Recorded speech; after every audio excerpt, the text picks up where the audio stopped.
Yogah Karmasu Kaushalam.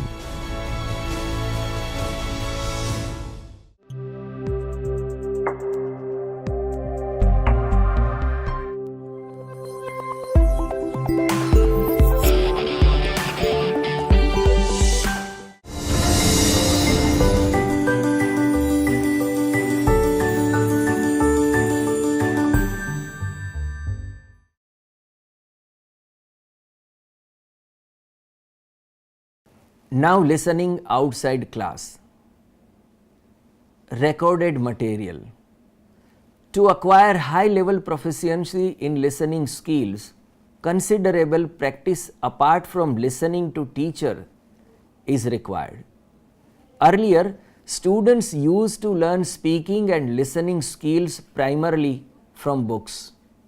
Now, they should utilize other listening practice opportunities available in many EFL settings. Listening exercises are widely available through CDs, DVDs, mobile applications, and websites dedicated to language teaching. These digital recordings incorporate wide range of material from simple dialogues to academic lectures, and the methods for using these materials for listening tasks are essentially the same as discussed earlier. This recorded material helps students to practice listening English even outside class. Students can stop, replay, or review the audio track whenever they need to do so, and thus they enjoy full control over listening exercise. The pace of the audio remains constant to compel students to follow along at the speaker's rate of speed.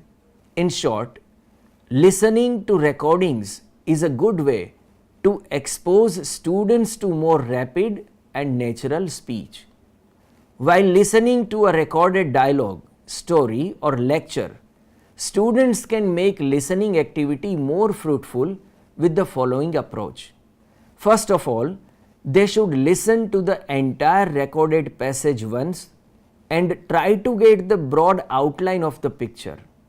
They are not supposed to use the script even if it is easily available. Then students should listen to the passage again and try to fill gaps prevailed in their outline. They may go back to the desired portion of the passage as many times as they wish. Then for more understanding, the students should refer to a glossary of new vocabulary items for clues. Equipped with these new hints, student can once again listen to the passage for third time. And at last, students should use script if available as the answer key to assess their comprehension and solve any remaining mysteries. Language laboratories.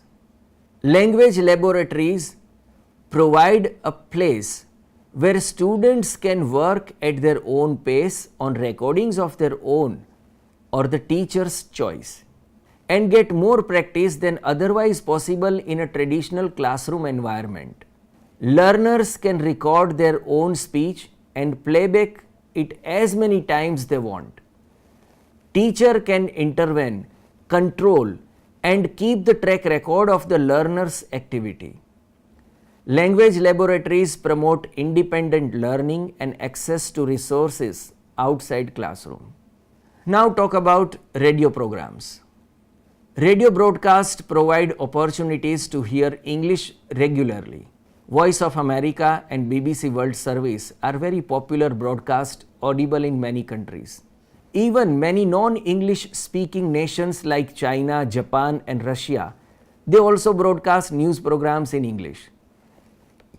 Because of their fresh, timely content and authenticity, radio news programs have been very interesting, popular and remarkably improving students' listening skills. We should also talk about films and videos. English language films are viewed widely throughout the world, either in the theaters or on TV or through DVDs or internet. They are one of the best medium to provide English listening practice. Visuals help students maintain interest, reveal cultural information, and also provide valuable set of clues to decipher what spectators are hearing. Films are made to provide entertainment, and so the content of films is more compelling than that of textbook dialogues. Films often have very natural English, having a varied range of accent and styles to provide a good opportunity to practice listening.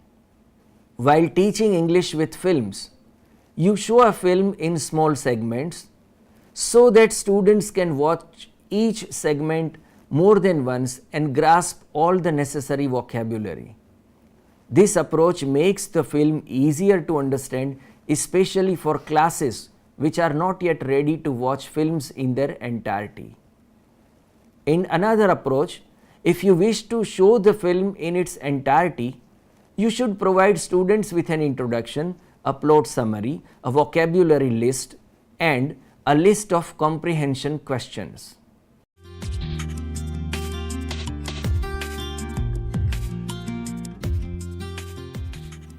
Listening skills are very important. This is where language begins for most of us. If you think of an infant, if you think of a child learning a language, the first stage of that language development is listening, and it's receptive, it's passive. And this can be true for students too. If you're moving towards communication, listening is such an important skill. You can imagine a person with a very well-developed question who's not prepared to hear an answer. Speaking without listening doesn't go too far. Okay, we just learned some words for names of jobs. What jobs do you remember? This is a listening lesson. We can generate a lot of language before the listening begins. Because in a real life situation, you're going to have a certain set of expectations before you go into a listening situation. The lesson begins with a big picture. And the big picture is a great way to provide the context to set up the listening and to give a little preview of some of the words that students are going to hear in that listening activity.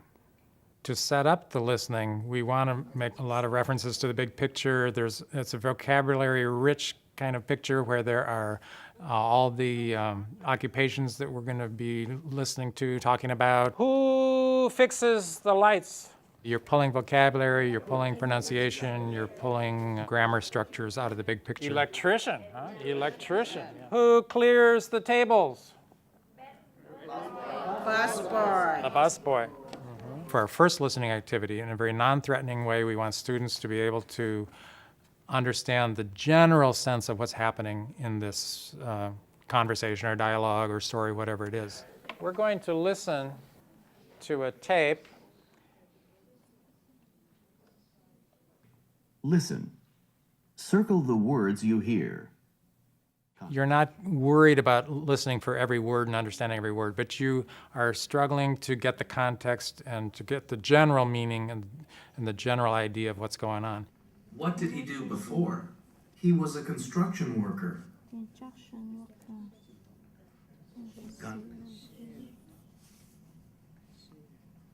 Okay. What words did you hear? I want to volunteer to come and circle. What did you hear? Listening is actually a very threatening thing for a lot of students. Students are convinced that they don't listen well, and they're a little anxious when they listen. They are afraid that they're not getting it. What we want to do is create a very non-threatening environment so that listening is very comfortable. And one way we can do this is to sequence the listening so that they're listening for more and more. We give them more than one opportunity to listen. Do we need to listen again? Yes. Okay, let's listen again. Circle the words you hear. Conversation A. What does she do? She's a teacher. Really? Conversation E. What does he do? Now, he's an electrician. What did he do before? He was a construction worker. He's a manager at a restaurant. Really? What did he do before? He was a cashier. Cashier. Okay. Are we okay now? Is this right? No? Which one is wrong? Receptionist. Receptionist? Yeah. No? No. No receptionist. Okay, very good. Let's take this out. Good. Let's look at page 97. That's followed by an activity where they are looking at different pictures and they have to actually match a set of pictures to a conversation that they hear, which is a little more detailed listening. Construction worker. And what's the big picture in number one? And we give them opportunity to listen for different things. And so the listening just builds and it grows and grows and they get more and more. And it's okay to listen to something repeated times because they're getting more and more out of it and in a very comfortable way. Electrician. Electrician. Now, we're going to listen to these conversations and you're going to put the letter in the box. A. Listen. Circle the words you hear. Conversation A. What does she do? She's a teacher. Really? What did she do before? She was a waitress. Is it number one, number two, number three, number four? Number two. So we're going to put a in the box. Do you understand? All right. How about conversation B? Somebody said number three. Is this B? Number five? Maybe we need to listen again. How about conversation C? The last thing I wanted to do was to remind students that they have a CD in the back of their book. Now, in the back of your book, we have, what's this? CD. A CD. Okay. And the listening continues because they can take the CD anywhere and they can listen again. I know some students listen to the CD in the car and they're excited to have the CD, and students tell me that they listen at home, they listen in the car.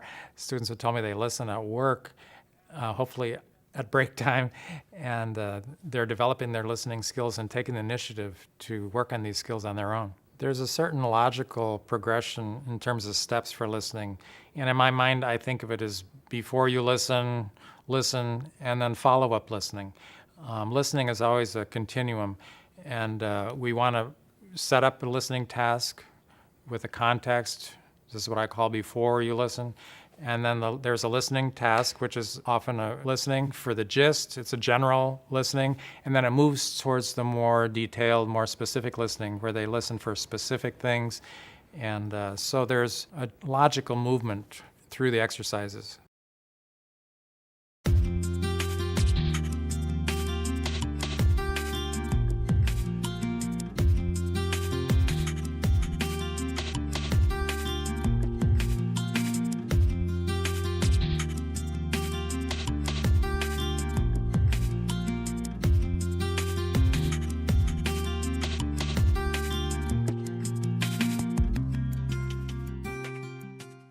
And finally, let's conclude by saying that many teachers have little or no experience of teaching the skill of listening, and so they go on consider a learning task to be too easy or too difficult without necessary efforts.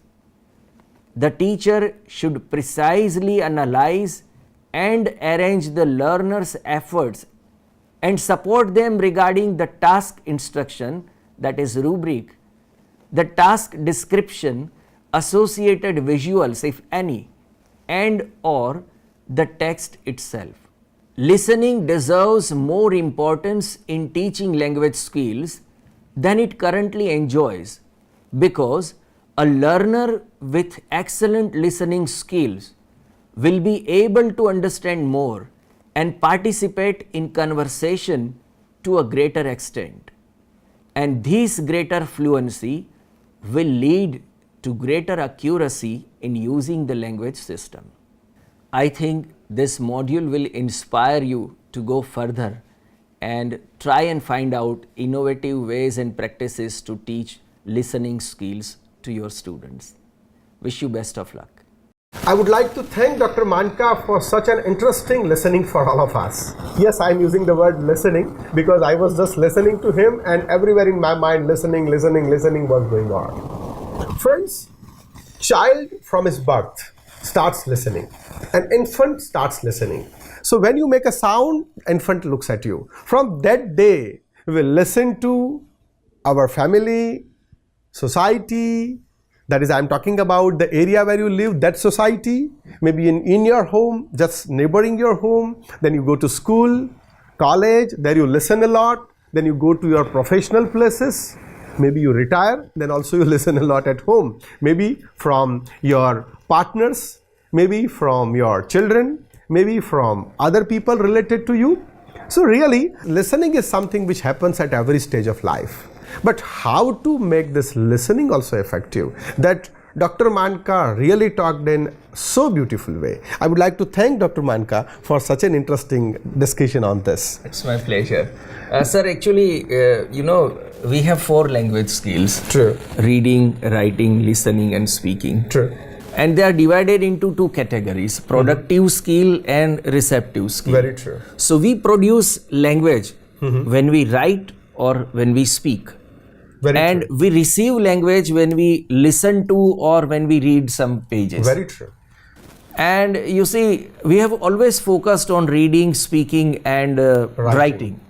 But we have forgotten the crucial and major part of the language skills, and that is listening. Because listening is very important. If we mastered the art of listening, we can become a great speaker. Very true. We can understand people, we can build good relations, Very true. and we can acquire knowledge. So we have to learn listening in a proper and formal way. Very true. Because we have a habit of listening so many things, but usually we are not found attentive much. We have to train ourselves to listen focused. Very true. So, sir has talked about why listening is very important language skill. And really, you have very well elaborated how it's a very important listening skill. Question comes to my mind is, what is the difference between hearing and listening? Will you help us? Sir, you have very rightly coined this question because, we hear so many things by Very birth. true. The moment you take birth, you start hearing so many sounds Very true. Very occurring around you. Hearing is a physical activity. It involves your physique, your body, Yes. your sound system. But listening is an intellectual activity. Because when you listen to something, you become focused. You are very, very much attentive. Very true. And that is an intellectual activity because it involves not only your ears and your eyes, but it involves your intellect, your whole being Yes. for very listening. So hearing and listening, they are like 2 sides of a coin. They are very much related, they are interconnected, but there is a vast difference between these 2 things. Thank you very much, Jagdish, for elaborating listening in this different way. You have given different insight to listening. I guess this will be very useful to our peers and our fellow friends, our participants. I would like to thank Dr. Jayesh Manka on behalf of you all, on behalf of the participants of this online refresher course in English language teaching, on behalf of Ministry of Human Resource Development, on behalf of UGC Human Resource Development Center of Gujarat University and Gujarat University family. Thank you very much. Thank you so much, sir, for having me on this board. Thank you.